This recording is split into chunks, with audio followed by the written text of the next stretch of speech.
একটা ছোট গ্রাম ছিল। গ্রামের নাম সোনাপুর। সেই গ্রামে থাকত এক গরিব চাষি, তার নাম গোপাল। গোপালের নিজের জমি ছিল না, অন্যের জমি চাষ করে দিন কাটাতো। তার একটা ছোট কুঁড়ে ঘর ছিল, সেখানে থাকত তার স্ত্রী মালতী আর ছোটটো ছেলে রাহুল। গোপাল প্রতিদিন ভোরে উঠে মাঠে যেত। সূর্য ওঠার আগেই তার কাজ শুরু হয়ে যেত। মালতী বলতো, এত কষ্ট করো কেন? গোপাল হাসত, মাটি আমাদের মা, যত যত্ন দেব তত ফল দেবে। কিন্তু সমস্যা ছিল একটা, ফসল ভালো হতো না। কখনো বৃষ্টি বেশি, কখনো বৃষ্টি নেই, কখনো পোকা ফসল নষ্ট করে দিত। তবু গোপাল হাল ছাড়ত না। গ্রামের মানুষের হাসাহাসি। গ্রামের অনেক মানুষ গোপালকে নিয়ে হাসাহাসি করত। একদিন চায়ের দোকানে একজন বলল, এই গোপাল, এত কষ্ট করে কি হবে, শহরে গিয়ে কাজ করো। আরেকজন বলল, চাষ করে কেউ বড়লোক হয় নাকি? সবাই হেসে উঠল। গোপাল চুপ করে থাকল। বাড়ি ফিরে মালতী জিজ্ঞেস করল, তুমি চুপ করে থাকলে কেন? গোপাল বলল, একদিন এই মাটি উত্তর দেবে। বড় খরা। এক বছর গ্রামে বড় খরা পড়ল। বৃষ্টি হলো না, ধানের জমি শুকিয়ে গেল। অনেক চাষি শহরে চলে গেল কাজ করতে। মালতী বলল, আমরাও কি শহরে যাব? গোপাল বলল, না, আমি মাটিকে ছেড়ে যাব না। সেই বছর তাদের বাড়িতে অনেক কষ্ট হলো। অনেক দিন শুধু ভাত আর লবণ খেয়ে দিন কাটাতে হলো। ছোট ছেলে রাহুল একদিন বলল, বাবা, আমরা কি গরিব? গোপাল ছেলেকে বুকে জড়িয়ে বলল, না বাবা, আমরা মাটির মানুষ, মাটি আমাদের ধনী করবে। ভাগ্য বদলের শুরু। একদিন গোপাল মাঠে কাজ করছিল। হঠাৎ সে একটা কথা ভাবল, সবাই ধান চাষ করে, আমি যদি অন্য কিছু করি। পরের দিন সে বাজারে গেল।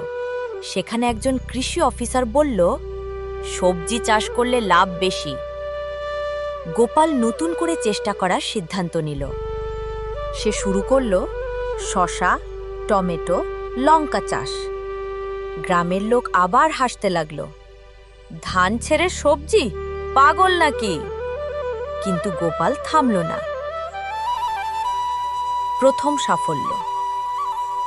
কয়েক মাস পর গোপালের জমি ভরে গেল সবজিতে। সবুজ শসা, লাল টমেটো, ঝাল লঙ্কা। গ্রামের মানুষ অবাক।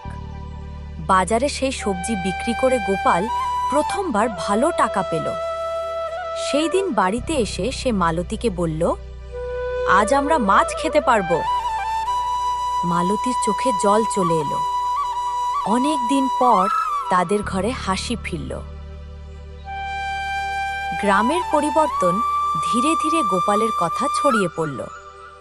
অনেক চাষি এসে তাকে জিজ্ঞেস করল, তুমি কিভাবে করলে? গোপাল বলল, মাটিকে ভালোবাসলে মাটি তোমাকে ভালোবাসবে। সে সবাইকে নতুন পদ্ধতি শিখিয়ে দিল। কিছুদিন পর পুরো গ্রাম সবজি চাষ শুরু করল। গ্রামটা ধীরে ধীরে সমৃদ্ধ হয়ে উঠল। বড় সম্মান। একদিন জেলা থেকে বড় অফিসার এলেন। তিনি গোপালকে বললেন, তুমি শুধু নিজের জীবন বদলাওনি, পুরো গ্রামের জীবন বদলে দিয়েছ।